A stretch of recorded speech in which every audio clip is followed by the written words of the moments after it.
छत्तीसगढ़ राज्य महिला आयोग ने कोरबा में की सुनवाई।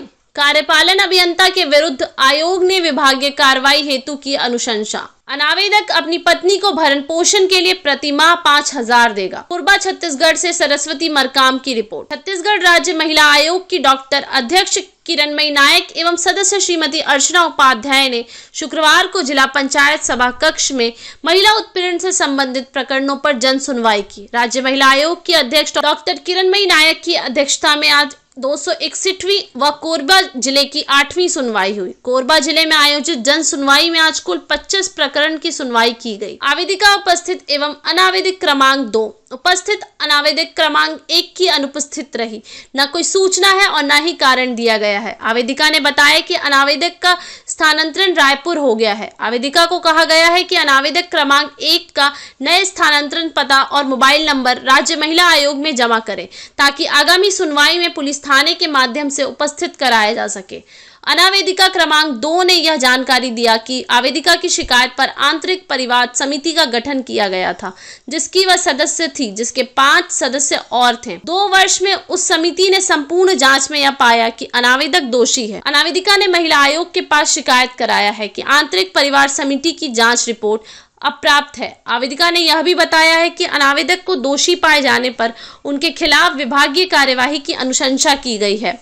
विभागीय और मुख्य अभियंता CSPDCL को भेजा गया है। अनावेदिका क्रमांक 2 की शिकायत से कार्यों की जिम्मेदारी पूर्ण कर दिया गया है, अतः इस प्रकार के अनावेदिका क्रमांक 2 को मुक्त किया गया। अनावेदिका आयोग कार्यालय में आकर महाप्रबंधक CSPDCL का नाम पता प्रस्तुत करें ताकि उन्हें पत्र भेजकर अनावेदक क्रमांक 1 के विरुद्ध शीघ्र कार्यवाही हेतु सूचना भेजी जा सके। इस प्रकरण में अगली बार रायपुर में भी सुनवाई की जाएगी। अन्य प्रकरण में क्रमांक 1 के विरुद्ध कार्यस्थल पर यौन उत्पीड़न की शिकायत किया था, जिस पर आंतरिक परिवार समिति का गठन हुआ या नहीं, जांच हुई या नहीं, आवेदिका को पता नहीं है। आवेदिका का समझाइश दिया गया है कि वह जिला शिक्षा अधिकारी कोरबा को स्पष्ट आवेदन प्रस्तुत करें। उसके प्रकरण में आंतरिक समिति के अन्य प्रकरण में दोनों पक्षों को रायपुर में निवास कर रहे का पता नोट कराने को कहा गया और आपसी सहमति से अपना पारिवारिक जीवन नए सिरे से शुरू करना चाहते हैं। वह पक्ष का सुलहनामा बनवाने हेतु रायपुर में प्रकरण रखा गया। धन्यवाद। आवेदिका पक्ष के द्वारा कोई दस्तावेज अभी नहीं दिया गया। दस्तावेज आने पर हम उसको इंडिपेंडेंटली अपने आयोग से जांच कराएंगे और उसके बाद उसको सुनवाई में रखेंगे। कोरबा में हमारी लगातार 8वीं जन सुनवाई है और पूरे छत्तीसगढ़ में हमारे 261वीं जन सुनवाई है। आज यहाँ पर हम 27 मामलों को लेकर उपस्थित हुए थे। 2-3 जो प्रमुख मामले बताने के योग्य हैं। कार्यपालन अभियंता के खिलाफ शिकायत थी, जिसमें आंतरिक जांच समिति के अध्यक्ष ने आकर बताया कि विभागीय कार्रवाई की अनुशंसा किया गया है। CSPDCL के महाप्रबंधक के रायपुर में है, वो एक्शन लेने के क्लास 1 ऑफिसर है। तो इस प्रकरण में आवेदिका को कहा गया है कि वो आकर के पूरे एक लिखित आवेदन उनके महाप्रबंधक का नाम पता के साथ देंगे, तो हम उनको भी बुला करके उनसे विभागीय कार्रवाई क्या की जाएगी उसकी पूछताछ करेंगे और जब तक कार्रवाई नहीं होती तब तक ये प्रकरण हमारे पास लंबित रहेगा। एक प्रकरण है जिसमें कि बटालियन में कार्यरत आरक्षक ने अपनी पत्नी को अपने खाते से हर महीने 5,000 रुपये देना स्वीकार किया मिलकर है।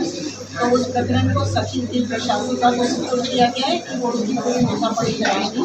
एक मामले में समझौते के लिए लोग रायपुर में आएंगे, हम उनका सुलहनामा तैयार कराएंगे और सुलहनामा दिया जाकर और अपना जीवन फिर से शुरू करने वाले हैं। एक प्रकरण था जिसमें कि अनावेदिका की गवर्नमेंट जॉब में है, उसकी 52,000 सैलरी है और उनके बीच ऑलरेडी एक मामला कोर्ट में है। तो ऐसी दशा में हमने सब रिकॉर्ड में लिया और आवेदिका को उसकी कॉपी दिया है। इसके बेस पर वो मेंटेनेंस का केस लगा सके ताकि उसे जल्दी रिलीफ मिल सके। मैडम, एक तो महिला जो है उसके अनावेदक ऐसे मामलों में देखिए, जब अनावेदक नहीं आता है 1 या 2 पेशी में तो हम थाना प्रभारी के माध्यम से बुलाते हैं, SP को चिट्ठी लिखते हैं, तो अगली पेशी में तो उसके लिए यही प्रक्रिया की जाएगी।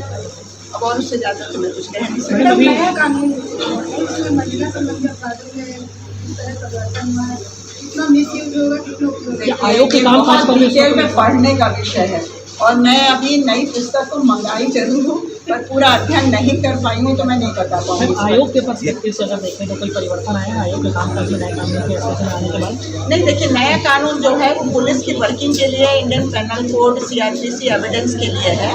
हम केवल ये है कि अभी यदि हम 125 की बात कर रहे हैं तो जो धारा परिवर्तन होगा उसकी बात करेंगे, 498A के लिए जो धारा है उसकी बात करेंगे। जो हमारे रिकमेंडेशन होते हैं उसमें केवल हमें धारा को ध्यान देना पड़ेगा, अदरवाइज जो उनकी शिकायत है उस पर तो एक्शन लेने के लिए हमारे रिकमेंडेशन पर कोई फर्क नहीं पड़ता। मैडम, भाजपा की सरकार है प्रदेश में, क्या आपकी अनुशंसाओं को सुना जा रहा है, सीरियसली ले रहे हैं या फिर? देखिए, भाजपा की सरकार में अनुशंसा वाला कोई विषय ऐसा तब आता है जब सरकार के किसी अधिकारी के खिलाफ कोई निर्णय वाली बात होती है, तो सरकार अनुशंसा को तो सुनेगी, यदि नहीं सुनेगी तो 50% महिलाओं का जो प्रतिनिधित्व करते हैं हम महिला आयोग के माध्यम से, वो सरकार की किरकिरी होगी। तो अभी तक तो ऐसी नौबत नहीं आई है। मैडम, कई महिलाएं हैं कि ऐसे मामले लिए न्यायालय में जाके आवेदन लगा भी रहते हैं। जी हाँ, न्यायालय में मामले लगाने के बावजूद यहाँ आते हैं क्योंकि उनको लगता है कि न्यायालय में लंबा समय लगता है, पेशी में लोग आते नहीं हैं और महिला आयोग में बहुत जल्दी से आ जाते हैं।